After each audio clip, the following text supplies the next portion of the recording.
Ito mga lads, galing kaming Kadiwa Market dito sa bayan ng Dasmariñas. Namili kami ng ilang pirasong prutas at gulay kasi malaking mura po doon sa sa Kadiwa Market. Yung ganyang kalaking pakwan, 250 po yan per pieces.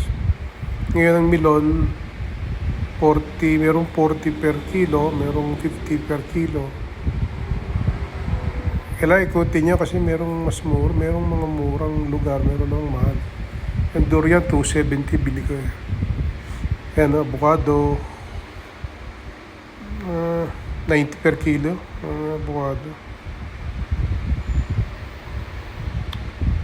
Saging, 80 per kilo, malaking saging na binili ko eh.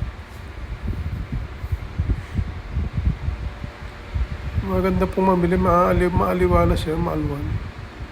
Doon sa baba po niyan, sa pinaka along the road, marami rin ganyan.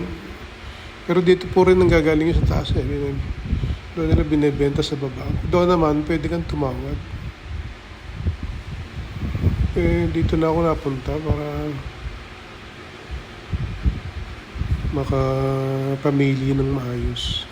Ang problema lang po dito yung parking kasi maliit yung parking area niya tapos pila-pila yung pa-parking kaya ginawa namin nag-parking ako dyan sa munisipyo.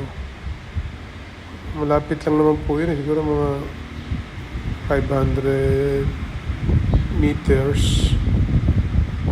Nagsakay na rin din kami ng jeep, minimum fare lang naman 13 pesos. Pabalik ganun din, kaya uli ng jeep. Tapos doon na lang namin pinick up sa pagbaba. Doon ko na lang kinuha. Likutan ko na lang ang sasakyan.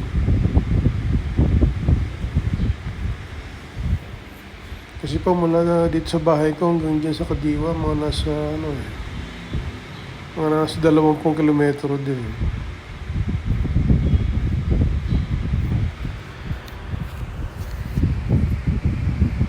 Marami kayo mabibili. Yung kamote, bumili si Missy 10 kilo, 300 eh. Ito, 30 pesos 1 kilo. Diyan po ako nag-parking, munisipyo. Salamat po.